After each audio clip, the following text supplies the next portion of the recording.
العالمين.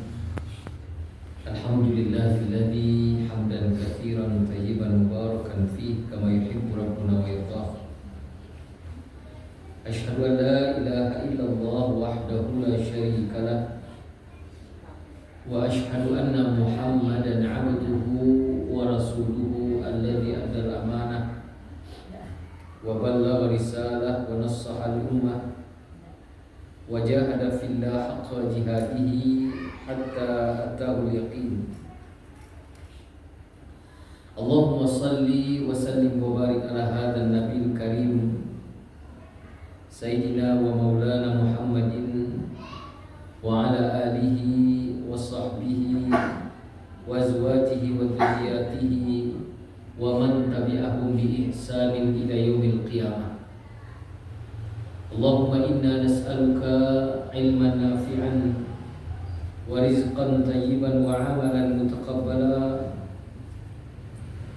رب اشرح لي صدري ويسر لي أمري واحلل عقدة من لساني يفقهوا قولي. وقال الله تعالى في كتابه الكريم: نعوذ بالله من الشيطان الرجيم، بسم الله الرحمن الرحيم. يا أيها الذين آمنوا اتقوا الله وقولوا قولا سديدا يصلح لكم أعمالكم ويغفر لكم ذنوبكم ومن يطع الله ورسوله فقد فاز فوزا عظيما. Wahai orang-orang yang beriman, bertakwalah kalian kepada Allah dan ucapkanlah perkataan yang benar. Niscaya Allah akan memperbaiki amal-amalmu dan mengampuni segala dosa-dosamu. Dan siapa saja yang taat kepada Allah dan Rasul-Nya, maka sungguh dia akan memperoleh kemenangan yang agung. Quran Surat Al-Ahzab, surat yang ke-33 ayat 70 dan ayat 71. Aku bapak-bapak, ibu-ibu, hadirin wal hadirat kaum muslimin, sidang jamaah para tamu Allah rahimani wa rahimakumullah. Alhamdulillahirabbil alamin. Di awal pertemuan kita pada malam yang penuh dengan keberkahan ini, tentunya tiada kalimat yang pantas kita ucapkan melainkan bila sama-sama kita senantiasa memuji Allah Subhanahu wa taala. Alhamdulillah, segala puji hanya pantas kita ucapkan dan kita sampaikan kepada Allah, karena tentunya kita menyadari bahwa Allah lah zat satu-satunya yang telah memberikan kita begitu banyak nikmat, memberikan kesempatan, kesehatan, kekuatan, hidayah untuk bisa hadir di salah satu rumah Allah Subhanahu wa taala dalam rangka menjalankan perintah Allah dan sunnah Nabi sallallahu alaihi wasallam.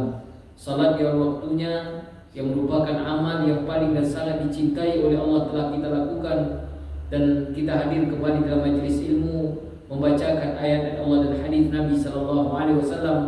Mudah-mudahan pertemuan kita pertemuan yang dicurahkan keberkahan, pahala dan kemuliaan di sisi Allah Subhanahu wa taala. Amin ya rabbal alamin. Salawat dan salam kita mohonkan kepada Allah agar keselamatan, kesejahteraan hendaknya senantiasa dicurahkan oleh Allah kepada qudwah tauladan kita, yakni Nabi Muhammad sallallahu alaihi wasallam, dengan ucapan Allahumma salli ala Muhammad wa ala ali Muhammad. Bapak ibu kaum muslimin, hadirin wal hadirat, para tamu Allah rahimani wa rahimakumullah. Kembali pada malam yang mulia dan penuh berkah ini, kita akan saling mengingatkan, membacakan dan mengambil hikmah dari dan di antara hadis-hadis Nabi sallallahu alaihi wasallam. Dan hadis yang akan kita sampaikan dan kita baca pada malam hari ini adalah satu hadis yang diriwayatkan oleh Imam At-Tirmidzi dari salah seorang sahabat Nabi yang mulia yang bernama Uqbah ibni Amir radhiyallahu anhu. An Uqbah ibni Amir radhiyallahu anhu qala, dari Uqbah bin Amir, semoga Allah meridhoinya, beliau pernah berkata, sa'altu Rasulullah sallallahu alaihi wasallam, aku pernah bertanya kepada Nabi sallallahu alaihi wasallam. Sebagaimana yang sering kita ingatkan di dalam beberapa hadis yang telah kita sampaikan Bapak Ibu, bahwa ternyata salah satu bentuk kemuliaan para sahabat Nabi Kenapa menjadi generasi terbaik, generasi yang sangat dicintai oleh Rasulullah SAW? Selain semangat mereka di dalam menjaga agama, semangat mereka dalam mendampingi perjuangan dan dakwah Nabi SAW, ternyata para sahabat adalah orang-orang yang tidak pernah puas untuk belajar, mengetahui, bertanya dan mengamalkan setiap kebaikan-kebaikan di dalam agama ini. Sehingga sering kita diingatkan bahwa ternyata banyak ayat-ayat yang diturunkan oleh Allah Subhanahu wa taala dalam Al-Qur'an ataupun hadis-hadis Nabi yang disampaikan oleh beliau itu ternyata bermula dari pertanyaan-pertanyaan para sahabat Rasulullah. Maka itu semangat yang harus kita tiru dari para sahabat, walaupun ilmunya dalam, walaupun pengetahuannya luas, walaupun terkadang bahkan sudah bisa mentafsirkan Al-Quran, sudah menghafal ratusan bahkan ribuan hadis, tetapi para sahabat tidak berhenti untuk senantiasa bertanya kepada Rasulullah. Maka contohnya seorang sahabatku, Bapak Ibu, Uqbah ibni Amir. Siapa namanya? Uqbah bin Amir itu sahabat yang sangat luar biasa. Sahabat yang faqih, yang alim, ahli tafsir, penghafal hadis. Bahkan dia merupakan qarinya Nabi. Sehingga Umar bin Khattab, Bapak Ibu, itu seringkali dikatakan oleh Abdullah bin Umar bahwa Umar bin Khattab ayah hamba itu seringkali minta agar Uqbah ibni Amir membacakan Al-Quran di hadapannya. Batu kemudian itu karena senangnya Umar ibni Khattab mendengarkan bacaan dari Uqbah bin Amir, kalaulah dia membaca Al-Quran, fayabki Umar, maka sungguh Umar bin Khattab itu akan menangis sejadi-jadinya sampai membasahi jenggotnya karena begitu hebatnya bacaan dari Uqbah ibni Amir radhiyallahu anhu. Tapi dalam hadis ini beliau berkata, sa'altu Rasulullah, ambo bertanya kepada Nabi sallallahu alaihi wasallam, pertanyaan Uqbah, Bapak Ibu, ya Rasulullah, man najah? Wahai Nabi, tolong ajarkan, sampaikan, ingatkan kepadaku jalan terbaik untuk mendapatkan najah. Najah dalam bahasa Arab itu artinya selamat. Artinya selamat. Maka di dalam doa yang sering Bapak Ibu bacakan, yang semuanya dan mudah-mudahan kita hafal, doa yang diajarkan, Allahumma inni as'aluka salamatan fid din wa afiyatan fil jasad wa ziyadatan fil ilmi wa barakatan fi rizqi wa taubatan qabla al maut wa rahmatan indal maut wa maghfiratan ba'dal maut. Allahumma hawwin alaina fi sakaratil maut wan najata minan nari wal afwa indal hisab. Lihat tahu artinya tu Bapak Ibu. Allahumma inni as'aluka salamatan fid din. Wahai ya Allah, sesungguhnya aku meminta kepadamu, berikanlah aku salamatan fid din, keselamatan dalam urusan agama. Salamai idui awak, salamai kita di dunia akhirat dengan menjalankan perintah agama. Apun profesi kita, apun karajo kita, semuanya berpedoman kepada aturan agama. Tak mempermainkan agama, tidak meninggalkan agama, itu namanya salamatan fid din. Wa afiatan fil jasad, atau afiatan fil jasad, agia kesehatan badan. Badan kuat, fisik kuat, pikiran kuat, mental elok. Kanu dak do gunonyo harato sambuah, piti banyak samantaro badan kita sakit. Walaupun hikmah dari sakit tentu ada Bapak Ibu, tapi kalaulah sakit tentu agak sulit kita beribadah. Tak bisa datang ke surau salat berjamaah, tak bisa mendengar pengajian, sulit untuk hadir dalam majlis ilmu, sulit kita bangun untuk salat malam, sulit kita untuk puasa sunnah, sulit membaca Al-Quran. Maka minta ke Allah wa'afiyatan fil jasad wa ziyadatan fil ilmi. Bapak Ibu, bertambah ilmu awak.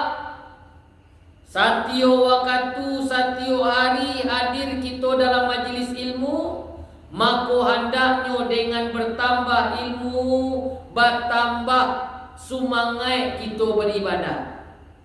Bertambah ilmu, bertambah takwi kita jo Allah. Bertambah ilmu, bertambah dakik kita jo Allah. Karena sejatinya Bapak Ibu, awak hadir dalam majlis ilmu mendengarkan Al-Quran dan hadis dan tausiah-tausiah para guru-guru kita, niat kita mana?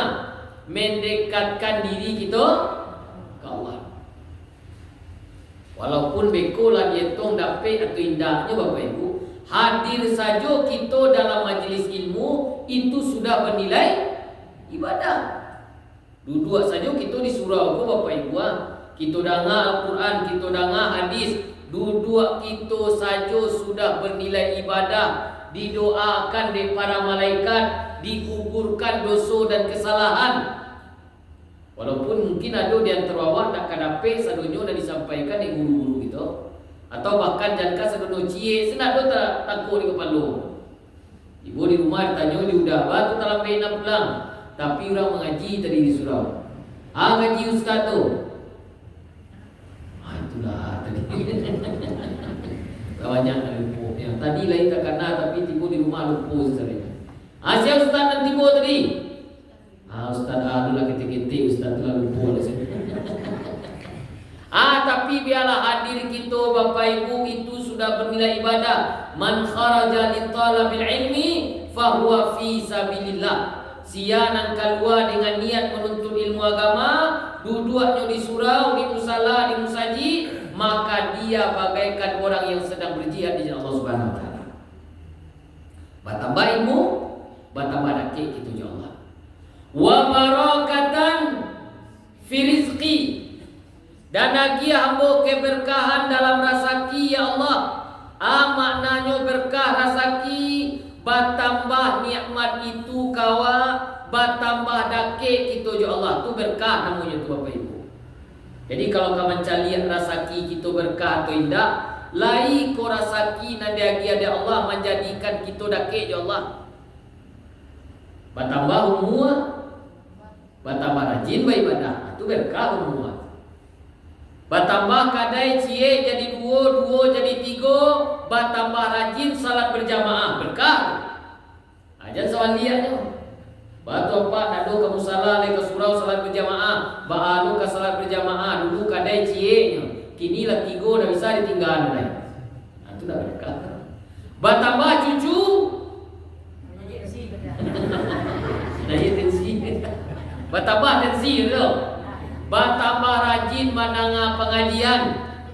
Jangan ada alasan baik ada pengajian mendengar pengajian biasanya lain orang malam pergi ke surau. Baalu pergi ke surau kini lah suli. Dulu cucu dua kini lah tiga balik dah tak ajar. Itu berarti kurang berkah jadi.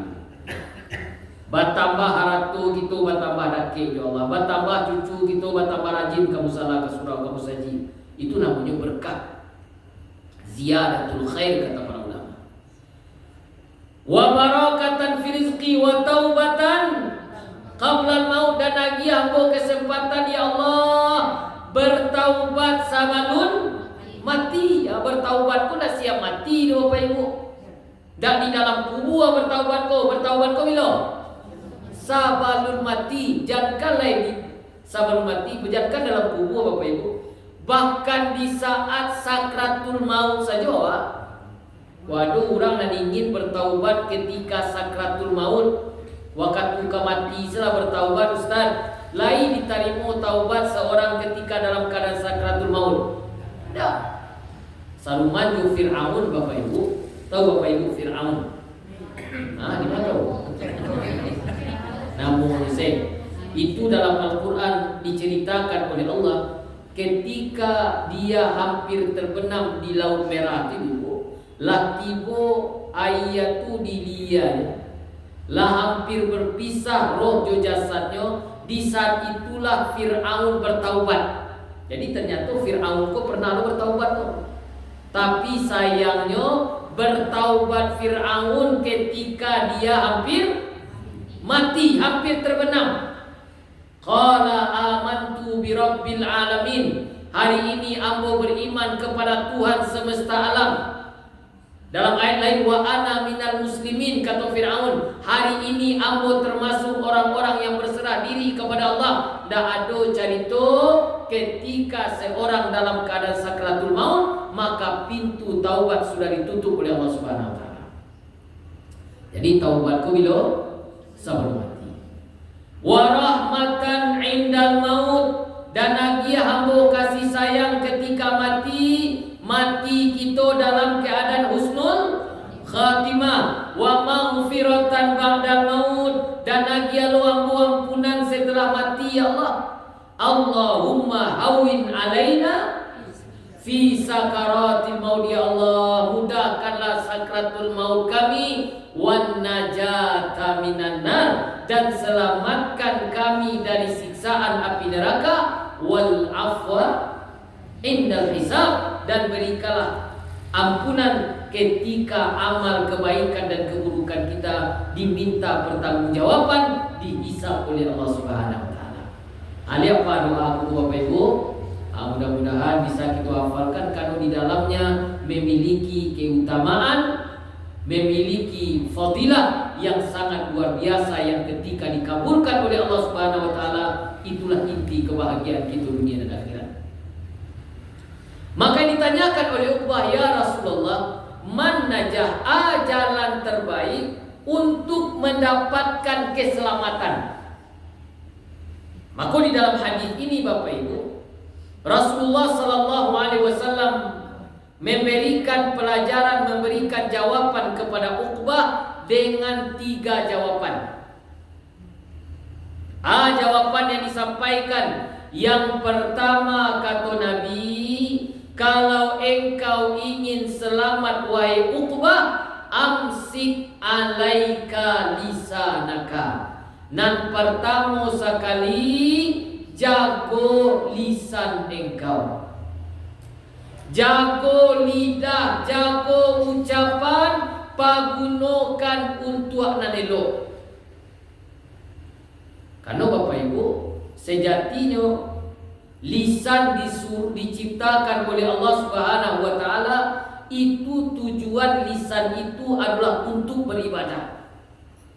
Jadi Allah agia kita lisan, Allah agia kita lidah, Allah agia kita kemampuan untuk bisa berbicara. Hakikat diciptakan lisan itu sebenarnya adalah untuk beribadah. Maka dalam ayat Allah seringkali melarang kita mempergunakan lisan untuk buat. Kata Allah dalam Al-Quran, ya ayyuhalladzina amanu la yaskhar qaumun min qaumin. Wahai orang-orang yang beriman, dak kuliah kalian saling mengolok-olok, saling mencela, saling menjatuhkan dengan lisan-lisan kalian, karena sejatinya lisan diciptakan dak untuk itu doh.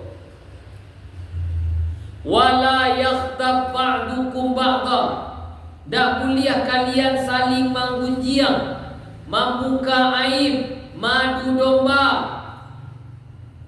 Kenapa? Karena lisan bukan diciptakan untuk keburukan, tetapi lisan kita diciptakan untuk beribadah. Bantuan senang kita kenyo Bapak Ibu, tetapi lisan adalah penentu.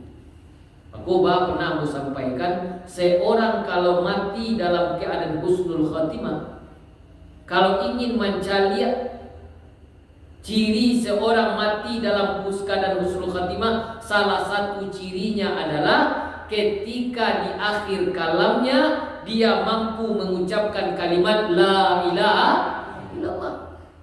Jadi kalau kamu cari suami yawa, istri gitu, orang gaib itu, anak gitu, lain yang mati husnul khatimah, coba bapak ibu cari katiko kamu meninggal tu, lain mampu dia mengucapkan kalimat tauhid la ilaha illallah. Karena kata Nabi, man kana akhir kalamihi la ilaha illallah dakhala jannah. Sianan mampu di akhir kalamnya, di akhir ucapannya, dia mengucapkan kalimat la ilaha illallah, maka Allah jamin baginya untuk mendapatkan surga. Maknanya matinya husnul khatimah. Jadi kalau ada keluarga itu nan meninggal, dulu Bapak Ibu dipangakan, ditalkinkan. Mengapa ditalkinkan? Dibimbing, dibisiakan di talingonyo. Kalau ada ibu udah awak kamu meninggal misalnya di rumah, makulah payah udah tadi bapak ibu maku bisiakan di talingonyo kalimat tauhid la ilaha illallah. Itu membantunya untuk mampu mengingat kalimat itu. Jadi kalau lah payah nampak dewa, tapi baru sampaikan bapak ibu pastikan di mana kamu meninggal. Lah payah. Coba. Tapi jangan demam-demam seketik, kau ibu makan gaji lo kok. Ada yang 2 hari makan badan pula dia sendiri dah. Lah. Tabang pilih aku sudah mati dulu. Tapi kalau lah payah, kalau dalam Al-Quran tu idza balagatit taraqi, ketika lah sampai di tenggorokan. Kalau lampiang bapisah nyawa jo badan lah sulit nyo rasulnya bapak ibu, lah cie-cie angonyo ka bapisah kan ditarik dari para malaikat. Maku bimbing lah la ilaha illallah, la ilaha illallah. Bukan itu menentukan. Disuruh kita dengan lisan banyak berzikir. Ya ayyuhalladzina amanu dzkurullaha dzikran katsira wasabbihu bukratan wasila. Wahai orang-orang yang beriman, gunakan lisan kalian untuk banyak berzikir. Banyak engkau mengingat Allah, rabban bizikrillah, wasabbihu bukratan wasila, dan bertasbihlah engkau pada waktu pagi dan petang, karena itulah tujuan lisan itu diciptakan. Bahkan sampai kalau begitu Bapak Ibu, sabalum lalu pun kita tutui hari kita tu dia sunahkan dengan berzikir.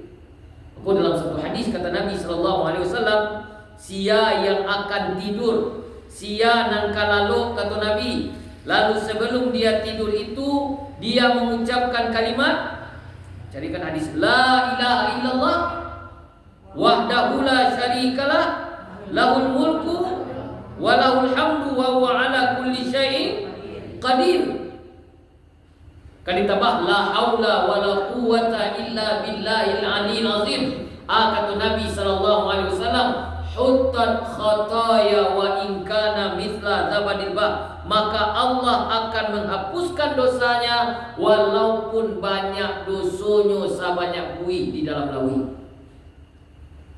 Sia yang ketika akan tidur lalu dia mengucapkan la ilaha illallah wahdahu la syarikalah lahul mulku wa lahul hamdu wa huwa ala kulli syai'in qadir wa la haula wa la quwwata illa billahil aliyil azim. Lagi baca Bapak Ibu? Lagi. Belum. Sebentar aku dah terangkan di sebelah lain.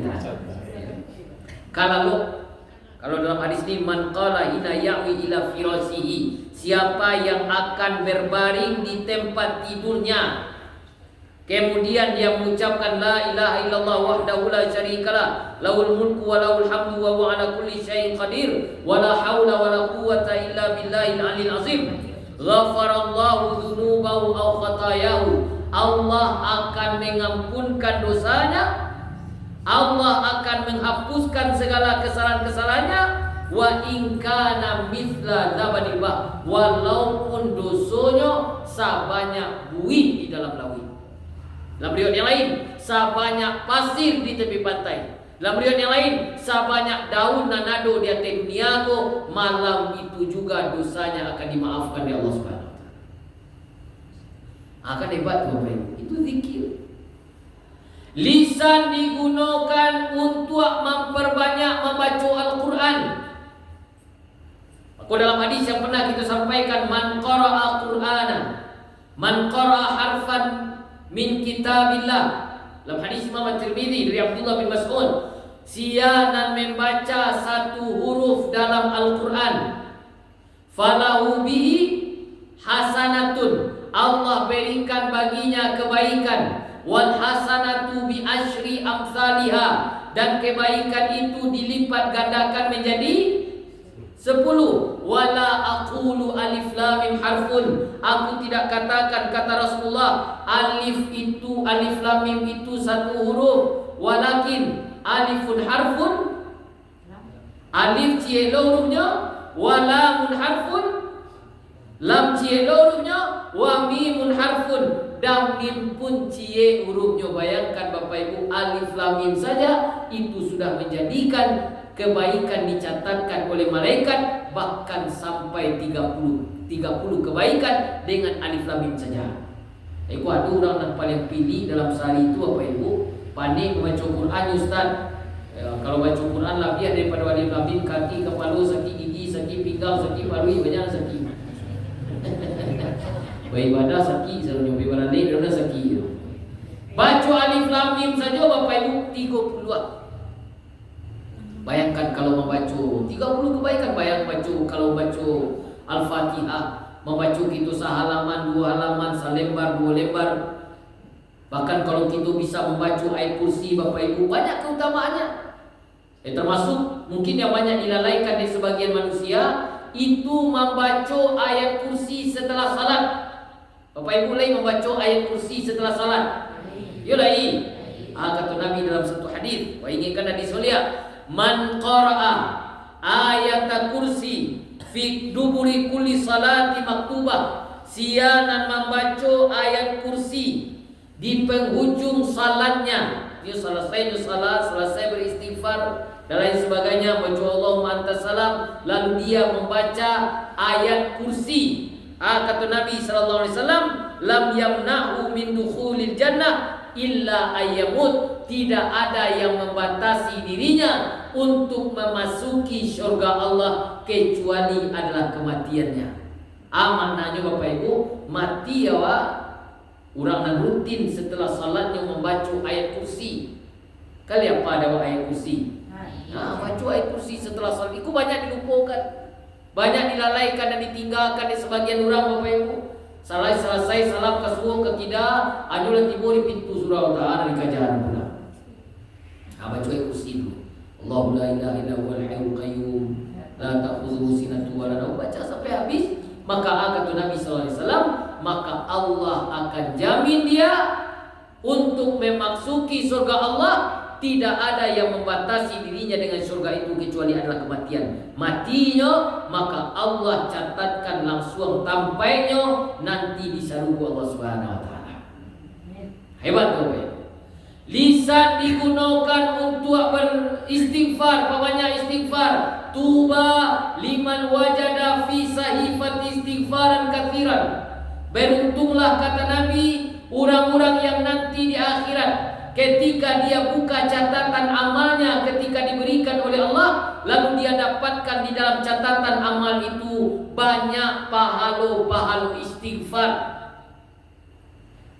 Dulu dia di dunia sedang bodoh astagfirullah, sedang dikadai astagfirullah, sedang baunda astagfirullah, kapulang dari surau astagfirullah, kapai ke surau astagfirullah, mamasak di dapur astagfirullah.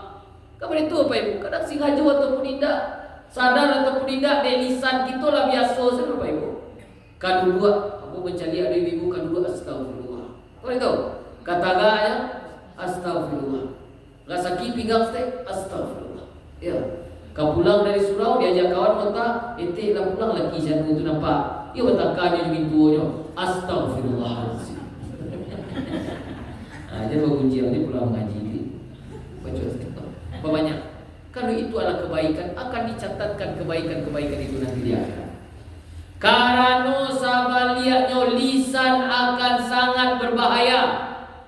Lisan akan menjadi mimpi buruk. Lisan akan menjadi sesuatu nan kama masukkan kita dalam kehinaan di dunia, dijauhkan dari manusia, dihilangkan keberkahan hidup kita, disulikan perjalanan urusan-urusan kita di dunia. Bara banyak orang mati di akhir kehidupannya tidak mampu mengucapkan kalimat tauhid, tapi malah kalimat-kalimat yang kotor keluar dari lisannya. Ada orang mati Bapak Ibu, seorang anak datang ke Ustaz, orang gaya ambu apa ambu tu Ustaz lah kami bisiakan kalimat tauhid kata lingonyo, tapi ya hanya lakukan baca ruit muka ya Bapak Ibu. Kalau memang itu dulu dia dunia karajonya, balik calonnya Ustaz sampai mati tak mampu mengucapkan kalimat la ilaha illallah kecuali wana cari-cari terangani kami doa kepada Allah. Mudah-mudahan diampuni dosanya. Oh kita dah tahu Bapak Ibu, kan itulah kebiasaan lisannya. Nah dibimbing dia orang sebalik tak bisa. Baapun orang kamu bisiakan kata lingo, kalau lisan kita tak biasa dengan kalimat itu ibu, tak bisa. Bara banyak orang dalam kubur diazab oleh Allah. Bertahun-tahun lamanya diazab bukan karena dosa-dosa gadang, tapi salah satu penyebabnya adalah dosa-dosa lisan. Ketika dalam hadis Imam Al-Bukhari yang sering diingatkan di guru-guru awak, Nabi ketika berjalan di dua kuburan, lalu mandanga ada orang yang sedang diazab dalam kubur. Lalu Nabi katakan, innahuma la yu'adzaban, orang nanado dalam kubur ko sedang diazab ya Allah. Wala yu'adzabani fi kabir, mereka diazab bukan karena dosa-dosa gadang. Tuhan ya Rasulullah, nanti ko diazab kalau dulu dia di dunia la yastatiru min baulihi, cie dosa nanyo lakukan tidak sempat bertaubat. Dulu dia di dunia tidak beristinja. Mengapa Bapak Ibu? Dah baca bu, nak nyoba suah, nak bersuci. Berapa banyak orang melakukan itu? Nyuanggap remeh, nyuanggap gampang, tapi itulah penyebab dia diazab. Lalu yang kedua, Naniko diazab kata Rasulullah karena dulu dia di dunia yamshi bin namimah. Mangatu suko madu domba orang, suko menggunjing orang, suko memfitnah orang, suko membukakan aib orang di dalam kubur. Dulu ketika sebelumnya meninggal tak sempat bertaubat, maka itulah salah satu penyebab dia diazab dalam kuburnya karena keburukan-keburukan lisannya. Di akhirat, ya Rasulullah, inna lamukhaduna bima natakallamu bihi. Apa kata Muaz, ya Rasulullah, apakah kita akan diazab oleh Allah nanti di akhirat hanya karena dosa-dosa lisan saja? Dekano lisan salah senabi, dekano lisan memburuakan orang senabi, dekano lisan baduto senabi, kamasuk neraka je tu. Faqala Rasulullah sallallahu alaihi wasallam, ya Mu'ad, hal yakubbun nasu 'alan nar. Bukankah ada manusia nanti di akhirat, kata Rasulullah, di mana dia berada ala wujuhim wa manakhirihim, sementara wajahnya dan hidungnya berada di atas permukaan api neraka Allah. Lalu ditarik oleh para malaikat Allah dengan kasarnya, illa bihasaida alsinatihim, karena dosa-dosa lisan yang dulu dia di dunia dia lakukan, lalu dia tidak sempat bertaubat dan dosa itu dibawa ke Allah. Di saat itulah Allah campakkan ini ke dalam neraka Allah Subhanahu wa taala. Maka itu Bapak Ibu, kenapa Nabi mengajarkan kepada Uqbah, seorang sahabat yang alim, seorang sahabat yang sangat paham dengan agama ini, tapi Nabi ajarkan kepada beliau, amsik lisanaka, jaga lisanmu, karena memang menjaga lisan adalah satu ibadah yang sangat ditekankan oleh Allah Subhanahu wa taala. Wa qulu qawlan sadida. Aku kata Allah dari ayat tadi, ya ayyuhalladzina amanu taqullaha wa qulu qawlan sadida. Bukti ketakwaan, jagalah perkataan dan ucapkanlah perkataan yang baik. Lalu yang kedua kata Rasulullah, kalau engkau ingin selamat wahai Uqbah, wabki ala khati'atika. Dan kedua Bapak Ibu, menangislah engkau dari berbagai dosa yang engkau lakukan. Maknanya banyaklah bertaubat, banyaklah minta ampun, dan menangislah dari dosa-dosa dan kesalahan, karena itulah jalan keselamatan dan engkau akan diselamatkan dari neraka Allah Subhanahu wa taala. Kalau menangis ku kasawan lah menjadi fitrah manusia lo Bapak Ibu. Bahkan kalau kita baru lahir saja, anak kita lahir, cucu kita lahir, menangisnya. Bahkan kalau tak bisa menangis, dibuat menangis, batu kan itu manusianya. Maka menangis ku lah menjadi fitrah awak pun dan hadir ku pasti pernah menangis, walaupun beda-beda dorongannya. Ada orang menangis hilang pitinya menangis je, hilang dompetnya menangis je, meninggal suaminya, meninggal istrinya menangis je, pai ke rantau anaknya, pai kuliah anaknya menangis je, mati kuciangnya menangis je. Nah biar parah tu ibu nampak dia mau menonton TV menangis je. Aku balik menonton film India, menonton sinetron menangis je, Masya Allah. Tapi bahalu menahan takdir. Sedih je bahalu kecewa. Tapi nak diinginkan dalam agama nak menangis itu. Kalau itu yolah jadi menangis itu bahalu menahan. Nan diinginkan dengan hadis tadi bukan menangis di urusan dunia, tapi menangis wabki ala khati'atika, menangis karena mainge dosa. Jago tengah malam, salat malam, salat tahajud, salat witir, berdoa, beristighfar, bertaubat, minta ampun dari setiap dosa dan kesalahan itu, sampai titik air mata kita minta ampun ke Allah. Jadi menangis dah urusan dunia, saja menangis ke Bapak Ibu. Dengan urusan akhirat harusnya lebih takui awak. La ainani la tamassuhuman nar, kata Rasulullah, dua mata nan indah akan disentuh oleh api neraka nanti di akhirat. Kalau ada mataku pernah ada dalam diri kita Bapak Ibu, maka berbahagialah, tidak akan disentuh oleh api neraka.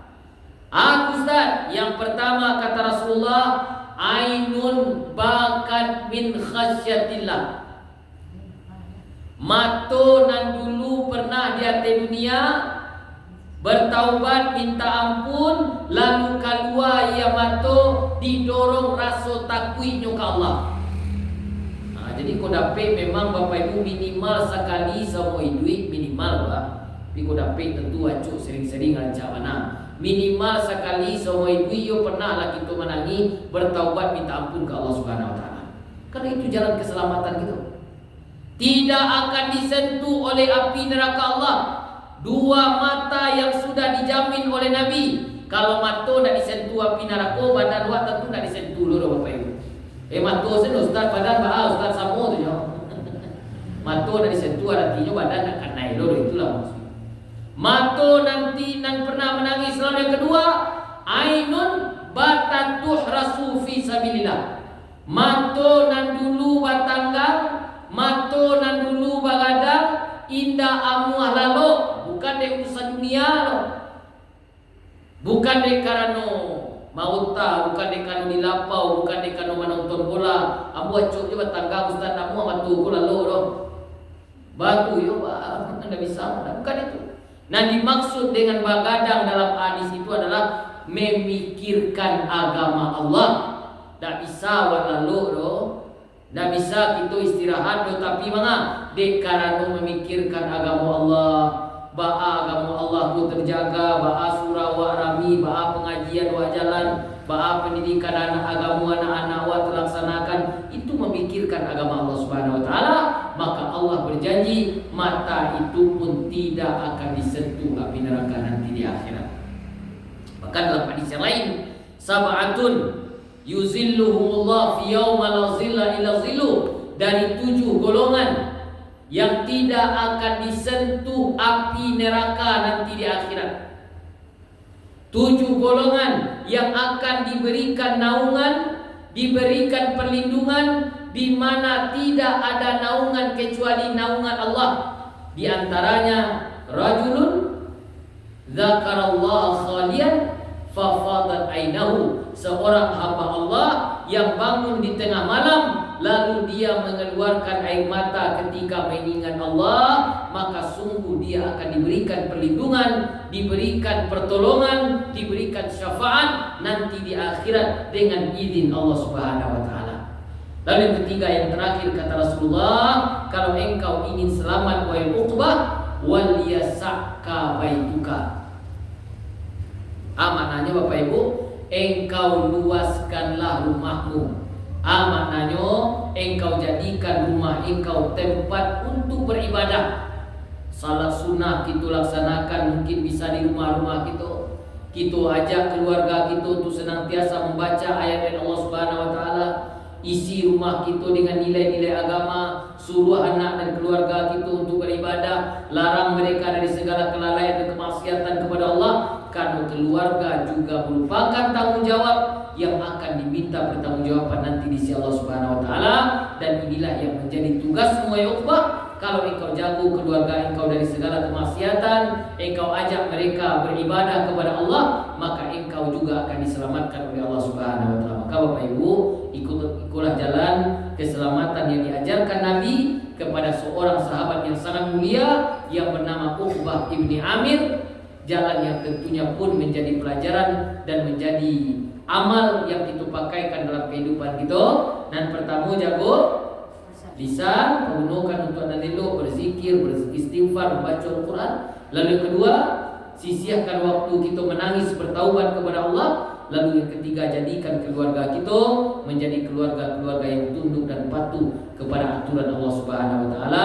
Mudah-mudahan dengan itu Allah akan menyelamatkan kita, menyelamatkan keluarga kita, menyelamatkan saudara-saudara kita dari segala keburukan-keburukan baik di dunia, apakah lagi nanti keburukan nanti di akhirat. Dan mudah-mudahan dengan izin Allah, Allah akan pertemukan dan kumpulkan kita seluruhnya di surga Allah Subhanahu wa taala. Amin ya rabbal alamin. Bapak Ibu yang Allah muliakan, itulah hadis yang bisa kita pelajari, kita bacakan, dan mudah-mudahan bisa bermanfaat untuk pakaian dalam kehidupan kita sehari-hari. Mohon maaf atas segala kekurangan, dan kita tutup dengan doa kafaratul majlis. Subhanallah wa bihamdika, asyhadu an la ilaha illa anta, astaghfiruka wa atubu ilaik. Wassalamualaikum